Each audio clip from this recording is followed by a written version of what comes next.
رانی سنوتے ذہن کے ساتھ آگے کا منظر دیکھ رہی تھی، جہاں لہو پھیلتا اس کے وجود کے ارد گرد پھیلتا جا رہا تھا۔ ساگر بلوچ کی آواز میں جو درد تھا اب کے زائل ہونے لگا تھا۔ یہ کیا؟ ساگر بلوچ کی آواز سکتے کی سی کیفیت میں نکلی جب اس نے شہزاد کے بجائے اس وجود کی جان جاتے دیکھی جو شہزاد پر گولی چلانے لگا تھا۔ اپن کو کسی نے یاد کیا کہ نہیں کیا رے؟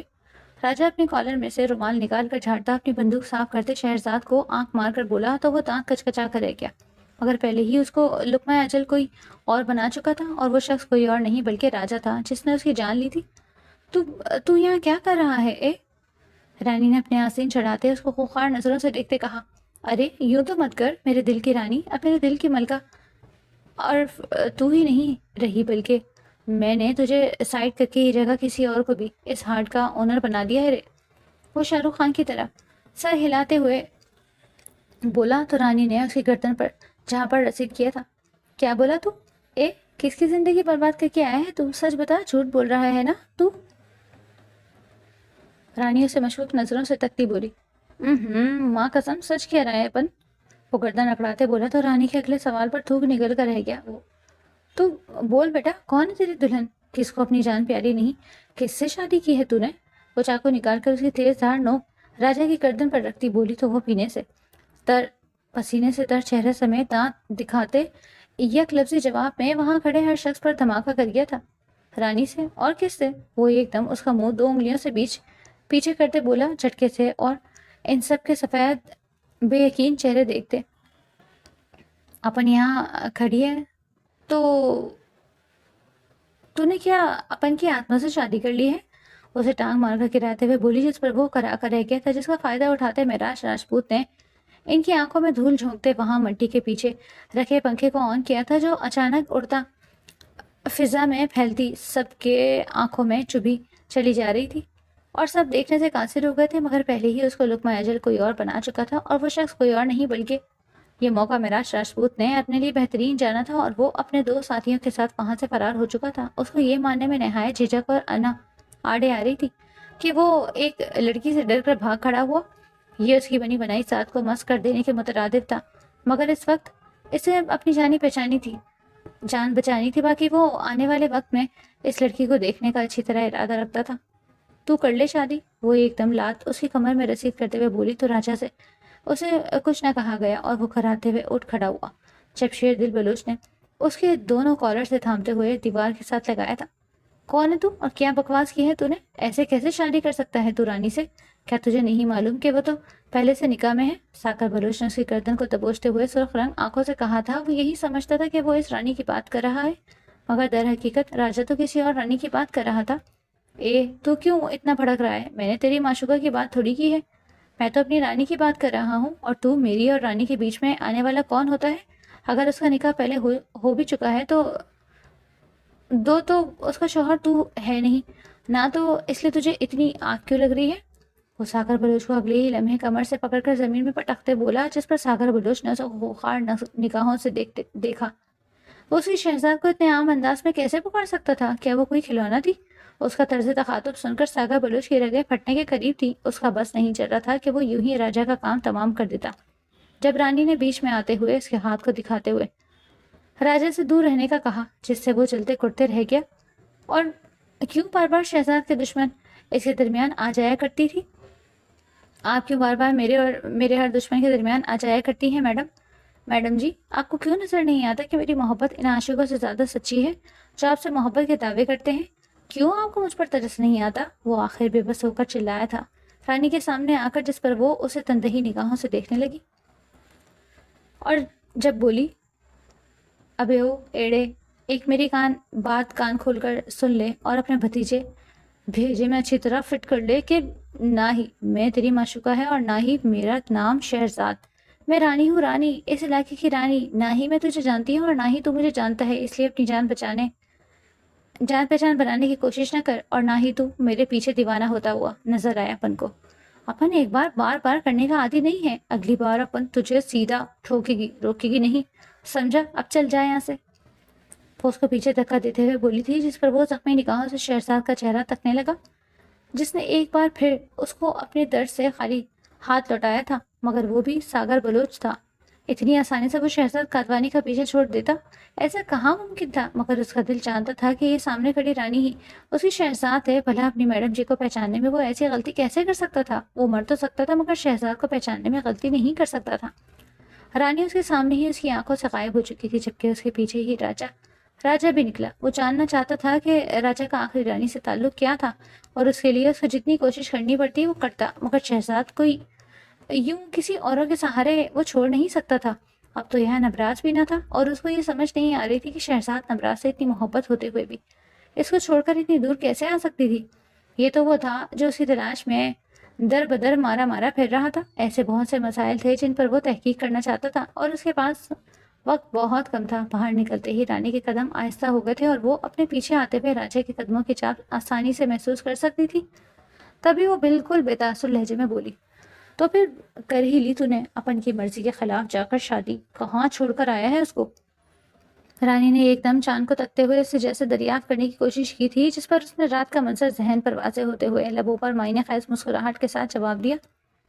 اپنے سالے کے گھر، جس پر حیرت کا جھٹکا لگا تھا رانی کے وجود کو. شادی کے بعد لوگ رفتہ رفتہ گھروں کو چلے گئے تھے. راجا نے کچھ وقت مانگا تھا نبراز سے رانی کو گھر لے جانے کے لیے، جس کا کام پر وہ جا رہا تھا. رانی کو ساتھ نہ لے جا سکتا تھا. تبھی رانی اب کچھ وقت کے لیے حویلی میں ہی رکنے والی تھی. جیسے ہی امرا اور ادا اسے اس کے کمرے میں چھوڑ کر گئی تھی، ویسے ہی اس کے اعصاب جواب دے گئے تھے. یا اللہ، اتنا درد! مجھ سے یہ درد برداشت کیوں نہیں ہو پا رہا؟ کیوں میرا دل دو ٹکڑوں میں تقسیم ہو رہا ہے؟ کیوں لگ رہا ہے کہ میں بے وفائی کی مرتکب ٹھہری؟ جبکہ اصل میں تو بے وفائی کی سولی پر مجھے چڑھایا گیا تھا. وہ درد برداشت نہ کرتے ہوئے نیچے گرتی ہوئی بری طرح سسکی تو پڑی تھی. اس کی آہو بکا پر چاروں سو دیواروں سے غم ٹپکنے لگا تھا اس کے درد پر. کیوں مجھے سانس لینے میں دشواری ہو رہی ہے؟ آخر کیوں ہوں میں زندہ؟ کیوں مجھے بوجھ کی طرح کسی اور کی زندگی میں زبردستی مسلط کر دیا گیا؟ اور وہ شخص ایک دن بھی میرا ساتھ برداشت تک نہ کر سکا، اور وہ مجھے تنہا لوگوں کے طنزوں کے نشتر برداشت کرنے کو چھوڑ گیا. آخر کیوں میری زندگی کی مدت اتنی زیادہ ہے؟ آخر کیوں؟ وہ بھلکتی ہوئی دونوں ہاتھوں سے اپنا دوپٹہ نوچ کر اتارتی اب زمین پر اپنی چوڑیاں مار مار کر توڑ چکی تھی. ہاں، اب بھی دیر نہیں ہوئی شاید. مرنے میں مجھے مر جانا چاہیے. وہ ایک دم دماغی توازن کھوتی بیڈ پر چڑھتے اپنا دوپٹہ پنکھے پر لٹکاتی اس کا کندھا بناتی گلے میں ڈالنے لگی. اتنے سے پھندے سے گردن کہاں ٹوٹے گی؟ کہیں تو اپن مدد کرے. اچانک اس کمرے میں سرد سی آواز گونجی تھی، جس پر اس کا سکتا بلکتا وجود خوف اور شرمندگی سے ساکت ہوا. اسے اپنے جھٹکے سے پلٹ کر دیکھا جہاں دروازہ بند کیے اب وہ شخص تمسخر سے اس کی اس تباہ حالت کو چپتی نگاہوں سے دیکھ رہا تھا، جس نے رو رو کر اپنا حال بدتر کر لیا. اپنے شوہر کو وہاں موجود دیکھ کر وہ سکتے کی کیفیت میں لڑکھڑائی تھی. بیڈ سے اس کا پاؤں لڑکھڑایا تھا. پھر اسے اچانک احساس ہوا کہ اس نے دوپٹہ نہیں لے رکھا. اور کیا کر رہی تھی اپن کی دلہن؟ کیوں زندہ ہے آخر تم؟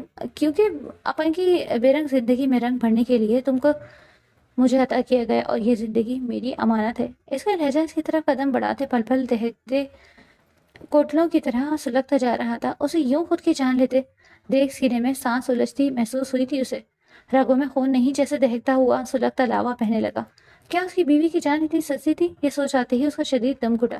سفید رنگ میں ضبط کی شدت سے سرخیاں گھل گئیں. اسے لگا کسی نے پیٹرول ڈال کر آگ لگا دی. اسے کیا فائدہ اس کے وجود کا جب اس کی بیوی ہی محسوس نہیں کر رہی؟ تبھی فوراً بولا سرد انداز میں، جس پر خاطر خواہ اثر بھی ہوا تھا، اور وہ پھندا چھوڑ چکی تھی. اسے اپنی طرف خطرناک تیوریوں سے بڑھتے دیکھ ادھر نیچے اپنی جان لینے کا بہت شوق ہے سانی جی کو.